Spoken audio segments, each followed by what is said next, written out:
Presta atenção, agora é muito forte isso. Atenção, Rio Grande do Norte.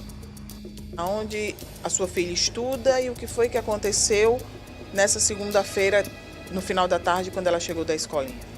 Bem, ela estuda no CEMEI, é uma escola municipal que pega de berçário ao nível 4.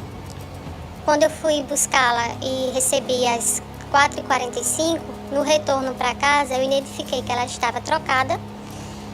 Tinha sido tirada a fralda e a farda e estava com a muda de roupa que eu tinha colocado. Porém, quando eu tirei a roupa, a fralda estava enrolada, como se tivesse sido vestida à pressa.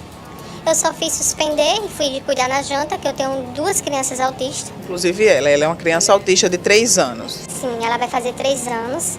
Ela é autista, já diagnosticada, ela já tem laudo, faz medicação. Eu fui fazer a janta. Fui dar uma medicação de 6 horas da noite para ela. Ela não tomou, eu fui repetir a dose porque ela tinha cuspido. Ela se escondeu de mim e fez xixi. No que fez xixi era 6 alguma coisa. Ela começou a chorar e era um choro desesperador. E eu não sabia o que estava acontecendo, eu imaginei que tinha sido algo que tinha a machucado, um escorpião, algo referente a isso. Eu examinei nada e ela com a mão no meio das pernas. No que eu levei ela para a cama para verificar, quando eu abri a fralda estava com resíduos de fezes,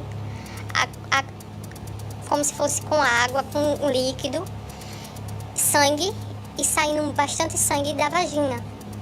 Do canal vaginal dela estava muito machucado, ao ponto de eu não conseguir enxergar de sangue que estava saindo. Eu me desesperei. A única atitude que eu tive foi pedir ao meu filho para segurar a fraldinha, botar uma roupa, pegar os pertences que veio da creche, minhas coisas e ir para a UPA.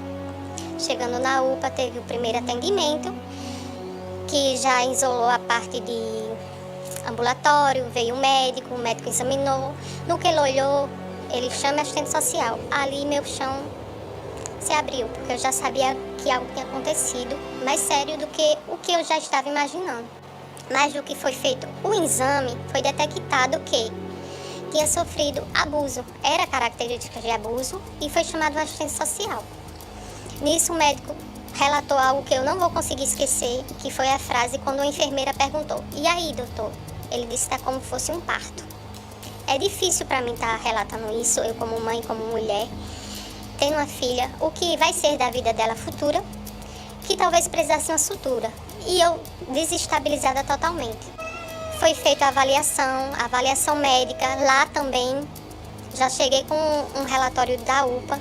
Nessa avaliação médica foi detectado, já foi solicitado os exames periódicos, que é os de praxe.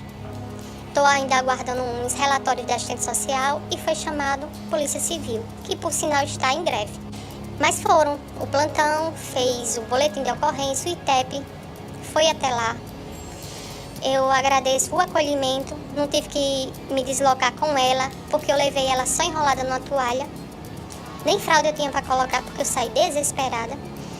Então, quando fez essa avaliação, o ITEP veio, colheu, triste, ver minha filha que vai fazer ainda 3 anos de idade. Ela não é verbal, ela é autista não verbal. A comunicação dela é restrita ao ponto de ser ecolalia, só repetição do que ela escuta. E no caminho eu escutei algumas situações que me dói ao lembrar. No caminho, no Uber, ela dizia: "Pare de chorar, pare de chorar, pare de chorar." Ela escuta em algum canto. Jesus do céu. E depois de constatar o suposto abuso sexual, a mãe dessa criança buscou ajuda e denunciou o caso. Tanto a direção e também a polícia. Acompanhe, não parou aí. Fez a avaliação do ITEP, eu entreguei a fralda com as secreções. Me perguntaram hoje se eu tinha cheirado, quando eu liguei para a delegacia para saber se o andamento, se iam hoje na escola, como é que ia ser. Eu não tinha cabeça de cheirar, me perguntaram se eu tirava foto, se eu tirei foto. A assistente social me explicou que não tinha necessidade de eu tirar foto, ela já passou por 3 médicos e foram avaliados. Fez o exame no ITEP. Ela está bastante machucada. Medicação, pomada vai ser usada, tem que tomar banho de assento. ela para fazer xixi. Ela ainda não fez xixi desde ontem, de madrugada. Ela está prendendo pela dor, o ardor. Ela está machucada. E eu não quero que fique impune, não somente por ela, mas por outras crianças que, se já sofreram abuso, as mães não detectaram, ou que venham a sofrer. Eu quero que seja avaliado essa situação, que a Polícia Civil, quem tiver responsável nessa situação, identifique o criminoso ou criminosa. Você conseguiu ir na escola depois do que aconteceu? Eu recebi conselhos que não era para ir, inclusive da Polícia Civil ao ligar. Que eu não fosse, que ia espantar, que ia assustar.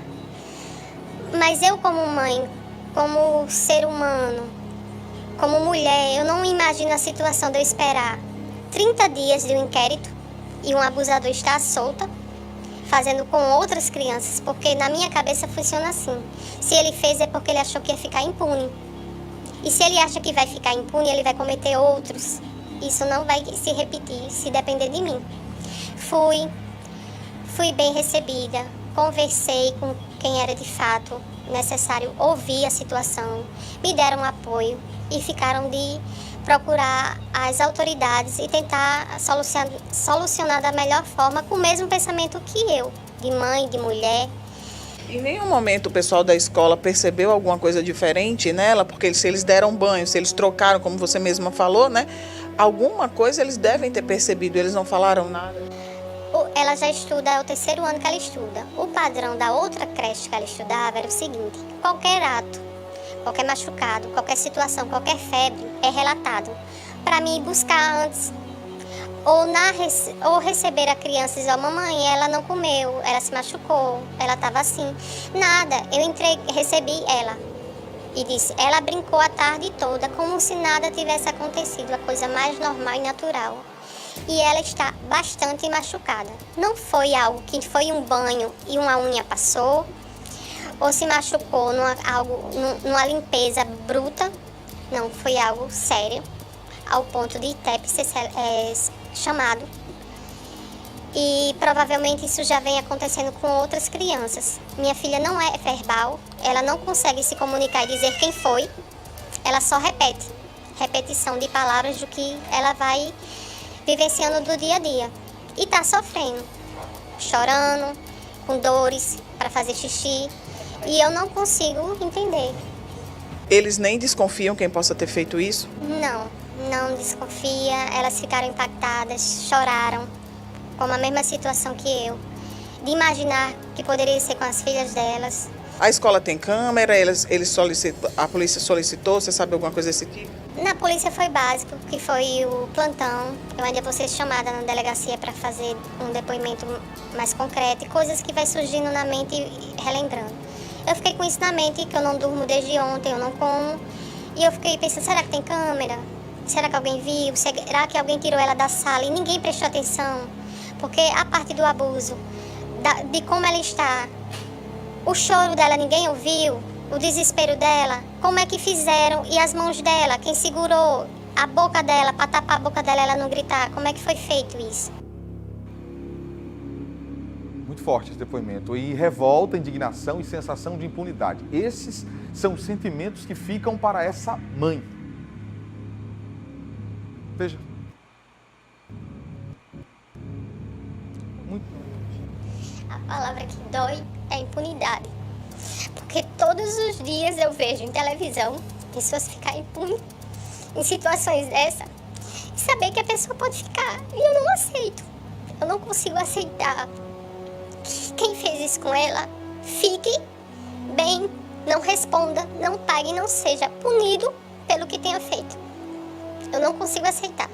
E a demora também. E a demora porque a amassada da Polícia Civil, não por estar nessa paralisação, mas porque eu sei que demora, de fato. E por dizerem: ai, não vá lá, porque pode espantar. Se eu não tivesse ido, eu não ia saber que tinha câmera. E com 5 dias as imagens iam ser apagadas. E o trauma ficou, né? Em você e nela. Sim, nas duas, no meu filho, menino de 13 anos também autista. Pessoas que eu confio, que estão me apoiando também, ficaram horrorizados. que quando eu relatei pessoas que foram comigo no sistema de saúde ou que foi comigo na escola hoje, não conseguem entender a maldade do ser humano e vai ficar o trauma pro resto da vida. Não tem como apagar. Não sei se um dia eu vou conseguir sorrir. Me desculpe as autoridades, mas esperar muito tempo para uma solução, para uma investigação, para um caso como esse, não tem como aguardar, não tem como aguardar. A gente fica arrepiado, a gente fica triste. Eu vi gente aqui emocionada na plateia. Você que está em casa também deve estar imaginando o que foi que aconteceu. Será que a mãe relatou aqui desde a primeira parte da entrevista a forma que a criança chegou, a forma que a criança foi encontrada, a forma que a criança estava?